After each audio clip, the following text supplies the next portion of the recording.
Siapa namanya? Miming. Nah, ayo dong di syuting dong.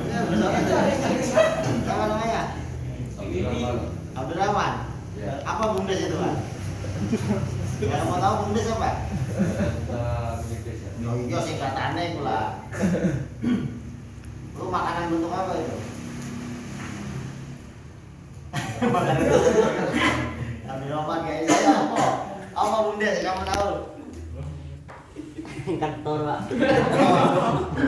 Ojo, apa bumdes?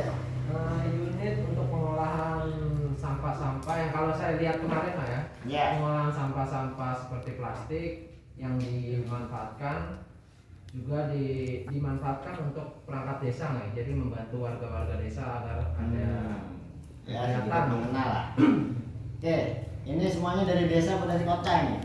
kota. Desa. Nah, kalau kota kan nggak ada desa kan? Ada, Pak. Ada desa berarti desa. Kalau kota itu dia kelurahan, Iya. bukan desa dia. Jadi semua desa itu punya bumdes, ya badan usaha milik desa. Bumdes ini sama dengan BUMN. BUMN itu badan usaha milik negara yang mengelola aset-aset vital negara untuk keperluan negara. Paham ya? Aset-aset vital negara dikelola oleh BUMN. Tingkat daerah BUMD, badan usaha milik daerah yang mengelola aset-aset vital milik daerah untuk keperluan masyarakat daerahnya. Kalau bumdes, badan usaha milik desa sama, mengelola aset-aset vital desa. Ya. Apa ya sih aset vital desa? Pertama, alam. Kalau kita punya minyak tak garap. Kita punya emas tak garap. Kalau kayak Granden punya gunung watu, ya watunya yang garap. Itu aset-aset vital desa yang untuk keperluan warganya harapannya. Tapi yang terjadi sekarang kan tidak seperti ini. Kebanyakan aset-aset vital di desa dikuasai oleh penguasa desa.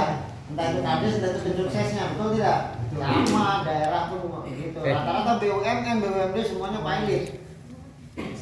70% pilot. Rugi. Kenapa? Biayanya terlalu besar tapi penghasilannya tidak kalah dengan swasta kan gitu ya. Harapannya apa? Harapannya adalah bagaimana desa ini bisa menyelamatkan aset-aset desanya dan mengelola aset desanya serta membuka peluang pekerjaan untuk masyarakat. Nah, ini tantangan, ini masalah tapi tantangan juga teman-teman. Ya. Jadi kalau di Jawa Tengah bumdes itu rata-rata untuk mengelola asetnya itu sudah punya PT 1, PT 2, PT 3, PT 4. Jadi bumdes ini holding. Dia bumdes ini saya akan membuat perusahaan-perusahaan di desa saya dengan menggunakan tanah saya dan pihak ketiga untuk mengembangkan perekonomian warga saya. Sama kalau Pak Hendi sebagai kabupaten, bupati, dia akan mengundang investor dari pihak ketiga biar datang ke Jember ya kan. Untuk apa? Biar membangun pabrik, usaha apa, biar apa warganya bisa kerja kan gitu. Sama di bumdes. Siapa pemainnya? Saya buka sekarang. Badan usaha milik desa ini dibentuk melalui musyawarah desa. Jadi musdes, kepala desa, desa ini punya bumdes, akhirnya rapat, akhirnya dipilihlah beberapa orang untuk menjadi pengurus bumdes, ya disepakati dan dipilih oleh warga. Jadi pilihan, ketemulah saya akhirnya terpilih dengan pengurus 3 orang. Jadi direktur, namanya kalau di bumdes direktur, sekretaris, bendahara. Direktur ini saya membuat program kerja apa? Saya membuat program pertama dulu adalah karena saya nggak dikasih lahan basah, ya. Jadi lahan basah tetap dikuasai kepala desa. Akhirnya kita berpikir, wih, kita kasih modal 100 juta, kira-kira buat apa? 100 juta buat apa? Bumdes ini pertama dulu saya terima 110 juta.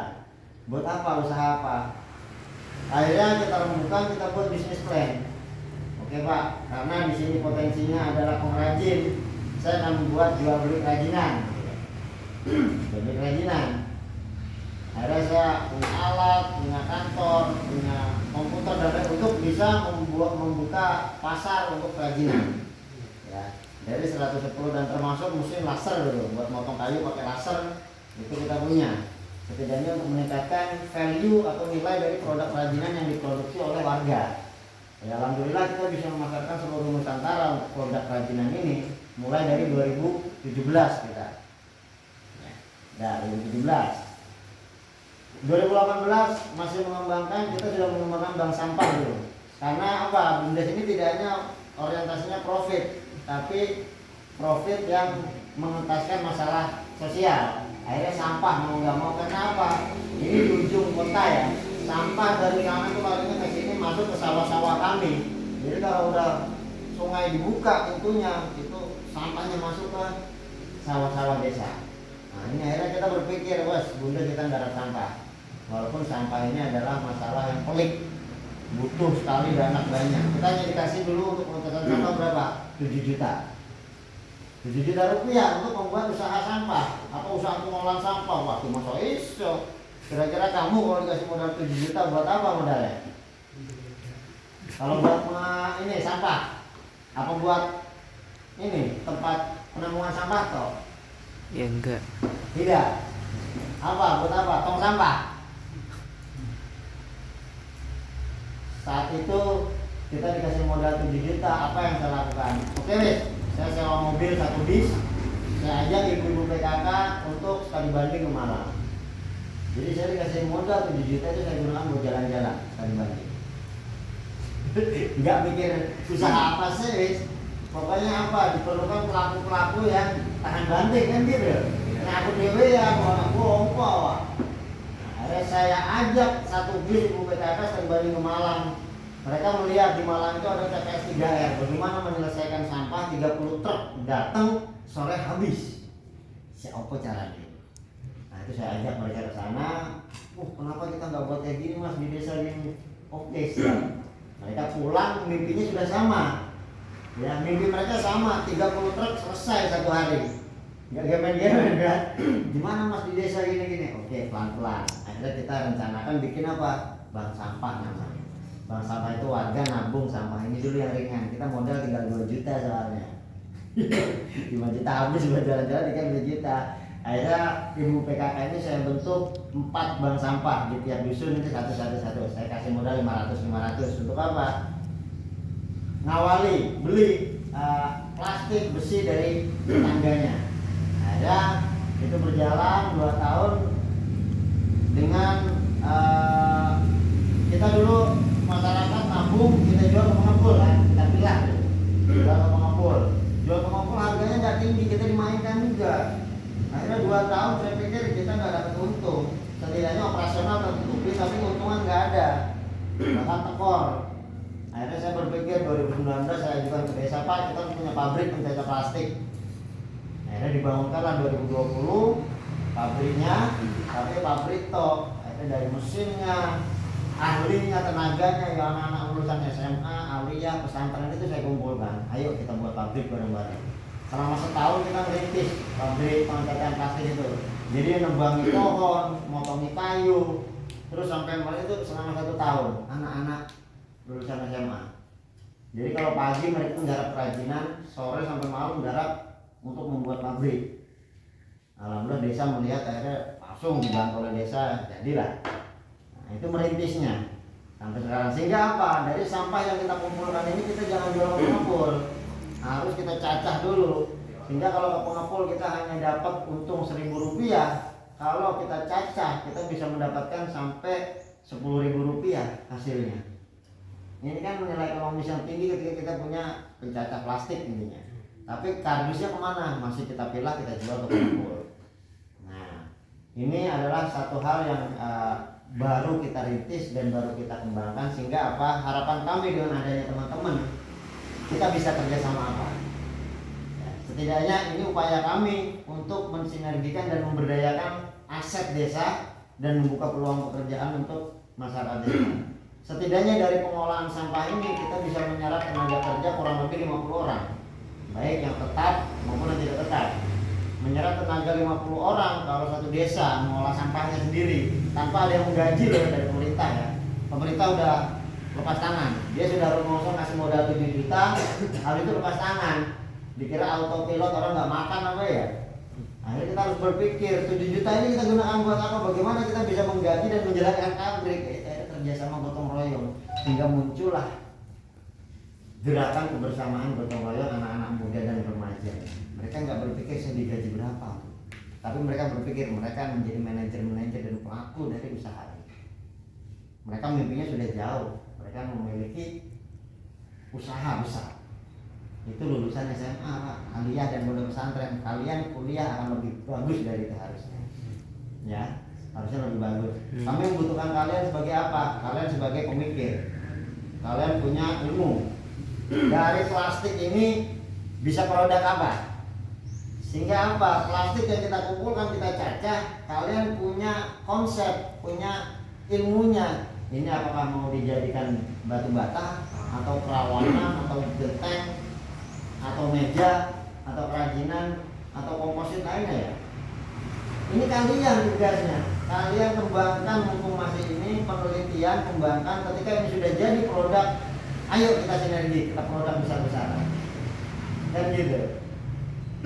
Jadi kalau kita masyarakat desa nggak tutut untuk orang nggak nyampe ya. Bagi teknik kita kan nggak nyampe ya. Pokoknya apa aja plastik ini bisa jadi produk. Nah kalian lah tugasnya. Jadi kita akan sinergi. Dan ini adalah peluang kalian untuk mengembangkan di desa kalian sendiri dan membuka lapangan pekerjaan di desa kalian. Nantinya setelah kita mau percobaan di sini dulu ya kan. Kalian pahami dulu BUMDes seperti apa, harusnya seperti apa aja potensinya. Kita punya gunung emas, kita punya nasabah warga itu 10.000 warga desa, itu adalah konsumen kita. Ya, kita mau jualan apa aja kalau ini sudah menjadi konsumen itu duit tok di sini. Jadi jangan terlalu berpikir global, tapi kita menafikan warga kita. Kadang-kadang kita berpikir saya akan bekerja di perusahaan A, B, C, D, model nasional, tapi di desa sendiri kita lemah. Teman-teman kita, saudara kita sulit untuk kerja, makan sulit. Kenapa kita nggak dirikan usaha di desa kita sendiri? Nah gitu ya. Ini adalah PR. Karena apa? Terus terang setelah pandemi ini arah angin berubah. Ya. Orang yang di atas 40 tahun harus gak nutut, Pak. Kalau Mardigu bilang outmind. Ini sudah nggak ada yang nyampe. Karena apa? Satu hari kita bisa kumpul di 6-7 kota dalam satu hari, benar nggak? Zoom. Ya. Orang 40 ke atas sudah sulit mengikuti itu. Begitu juga pasar. Apa kata pengusaha besar 2030 itu perusahaan-perusahaan besar akan mati. Perusahaan besar akan mati. Siapa yang akan berjaya? UMKM. Ya. Pelaku bisnis kecil yang di desa di sini akan berjaya. Ini PR bagi kita dan peluang. Siapa akan mengambil alih, men-take over mereka kalau bukan kalian? Yang tutup. Jadi peluang. Nah, itu bahkan kita bisa membuat pabrik, membuat usaha di desa, tapi dengan jalurnya seperti tadi. Ayo kita bangkitkan jiwa kebersamaan membangun desa. Karena terus terang, pihak asing di desa apa masih jauh? Tidak. Ya, tidak. Kita sudah dikuasai dengan pihak asing dari perekonomian. Benar kita punya sawah, benar kita nanam padi. Siapa yang menentukan harga? Pemain, Pak. Pemilik modal orang asing. Benar nggak?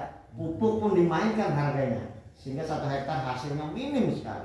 Dan itu rata-rata. Ketika sawah saat kita ini di desa ini disewa oleh perusahaan tembakau misalnya, siapa pemilik tembakau?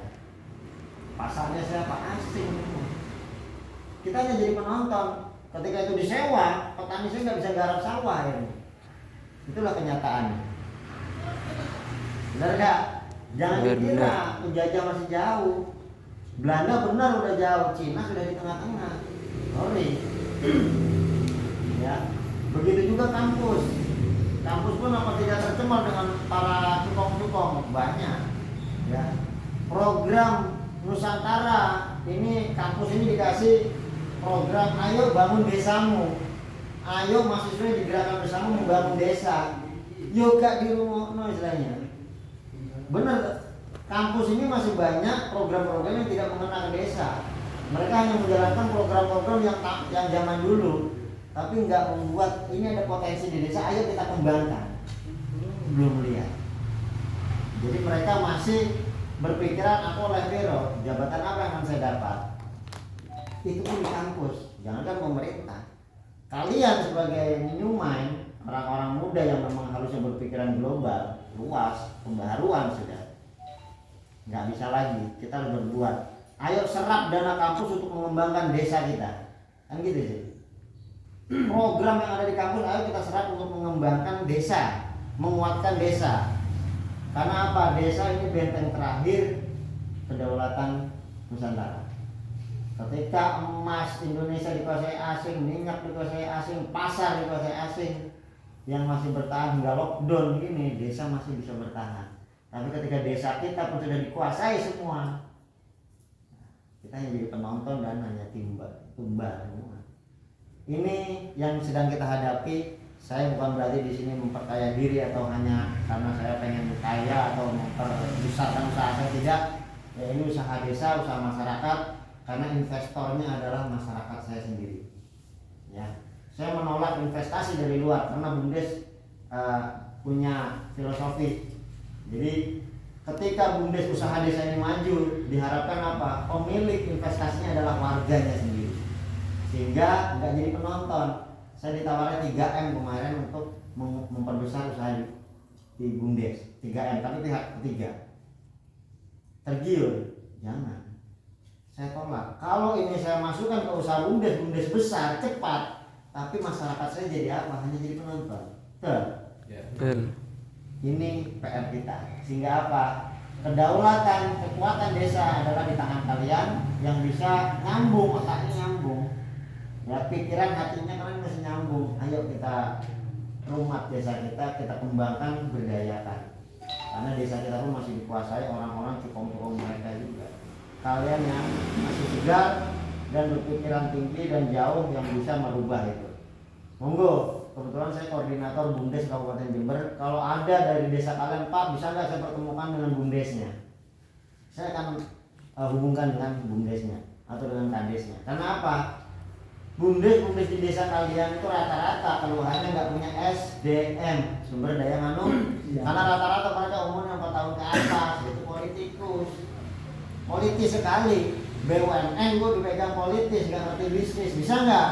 Tidak iso. Sama, BUMDes dipegang politis, nggak ngerti bisnis, nggak ngerti usaha, nggak duwe pasar, bisa? Tidak bisa, cuma makan modal buat gaji buta. Oke ya, jadi jangan berpikir kalian tidak punya peluang, besar sekali peluangnya. Ayo kita pertahankan desa kita masing-masing dengan mengembangkan apa yang ada. Saya nggak bisa mulai dari lahan-lahan basah, aset-aset vital saya nggak bisa. Saya ini masih kuliah ini, masih skripsi kemarin, cuman jadi staf ahli keuangan saya, karena saya nggak bisa keuangan, padahal masih kuliah. Kalau dia nanti setelah lulus mau UMR, kita siap. Bahkan mau bagi hasil persentase kita siap. Karena apa? Mumpuni Mbak Mia ini. Sama dengan kalian. Kalau kalian punya program, kita mau sinergi, mau kerjasama, kita siap. Ayo kita bagi hasil persentase. Ini bisnis. Contoh, saya minta kemarin saya sampaikan, kalau dari kalian ada yang bisa membuat komposer, namanya kalau sampah rumah tangga ditaruh di situ, di ember, nanti jadi pupuk cair kan. Contohnya ya, itu juga ada beberapa kampus yang buat di kampus Jawa Barat. Jadi sampah rumah tangga, sampah dapur ya, sampah dapur itu bau kan, itu ada tempat buat tempat yang buat mengolahnya. Jadi ditaruh di situ nanti jadi pupuk cair sendiri, cairannya kan jadi pupuk POC namanya. Nah itu bisa. Kalau kalian bisa membuat miniatur atau contohnya, dan produk ini bisa kita push ke pemerintah, oke, mereka kabupaten butuh 1000 itu, siapa yang garap? Kalian. Paham ya? Ini proyek, tapi proyek ini tidak semata-mata kita tidak jalur politis, tidak, tapi kita menggunakan jalur real. Apa yang dibutuhkan masyarakat sekarang? Proyek kita adalah bagaimana sampah terurai mulai dari sumber, dari rumah tangga, rumah makan, ya. Jadi warga itu sudah memilah mana sampah basah, mana sampah kering, baru kita ambil. Sampah rumah tangganya wes dibikin POC sendiri di rumah. Buat apa? Pupuk cair. Kalau nggak mau dipakai, kita yang beli. Itu juga kita membuat jaring pasar sedemikian rupa sehingga apa? Sama-sama berdaya dan sama-sama bisa menyelesaikan sampah terutama ya dari sumber. Itu saja yang saya sampaikan perkenalan untuk BUMDes ya. Kita punya dua unit usaha. Pertama kerajinan. Dari kerajinan berkembang kita mendanai usaha pengolahan sampah. Pengolahan sampah tidak sebatas mengolah sampahnya saja, dari bank sampah, tukar sampah dengan emas, tukar sampah dengan sembako, ya, terus pencacah plastik, sampai harapan kita sudah punya produksi besar nantinya. Bagaimana kita dari plastik ini membuat produk yang bisa membuka pasar nasional bahkan import ekspor. Ya. Itu harapannya. Karena apa? Saya pun sudah diajak kerjasama sebenarnya, cuma kita nggak punya pasukan dari ITS, teknologi apa, Institut 10 ya, Surabaya ya. Dia punya proyek untuk pengelolaan komposit tadi. Kita saya digandeng. Cuman saya angkat tangan saat itu, Pak, saya belum punya pasukan, ini nggak ada tenaga ahli. Teman-teman belum kenal loh. Kita belum punya sumber dayanya. Ini 3 negara kerjasama sebenarnya. Saya digandeng dari TS. Siap nggak Mas sampai habisnya belum saatnya. Ini peluang. Bagaimana kita bisa membesarkan usaha ini untuk pasar global. Ya, tapi dengan kedatangan kalian, harapan kami kita sudah sinergi. Kalian bisa mengembangkan apa yang sudah kami lakukan. Ya, kita belum apa-apa, hanya mengumpulkan milah cacah gitu toh. Cuman masih banyak peluang yang bisa kita kembangkan dari sini ya, dari plastik, styrofoam, segala macamnya. Silakan kalian lakukan penelitian dan program lainnya, kembangkan. Kalau kita bisa nyambung program ini, kita kembangkan ke bisnis yang lebih luas, ya, baik itu dari pendanaannya, baik dari teknologinya, jadi pihak ketiganya kita bisa sinergikan. Sehingga kalian nanti bisa mengembangkan di rumah sendiri, di desa sendiri, karena semuanya terhubung. Kita tidak bergerak sendiri. Misalnya 226 desa di Jember ini kita akan satukan dalam menyelesaikan sampah. Ya, bagaimana kita memproduksi sampah di setiap desa selesai, nggak sampai menumpuk di Paku Sari. Oke ya, itu saja. Monggo pertanyaan untuk lebih dalamnya. Nanti habis ini ke sana nggak? Nih udah ya? Sudah. Dari sini saja nanti ya. Dua mahasiswa yang belum. Oh, belum mahasiswa. Iya. Tapi sebenarnya nggak nyapa, cuman belum. Ya enggak, kalau mau nanti jangan cuma ngeliat-liat aja. Kan nanti kalau hasil singkat aja selesai. Foto-foto aja. Setidaknya peluang itulah peluang kalian untuk mengembangkan, mengadakan penelitian, membuat produk. Kita sinergikan dengan BUMDes. Jadi kita mendapat ya tadi. Ya ini mau kerjasama antara hasil yang kalian, ide kalian, hasil dengan penelitian kalian, kita kerjasamaan dengan take over dengan BUMDes, sehingga apa ya, bisa pemanfaatannya, produksinya, bahkan kepada produksi lebih besar. Itu saja, kita tanya jawab. Monggo.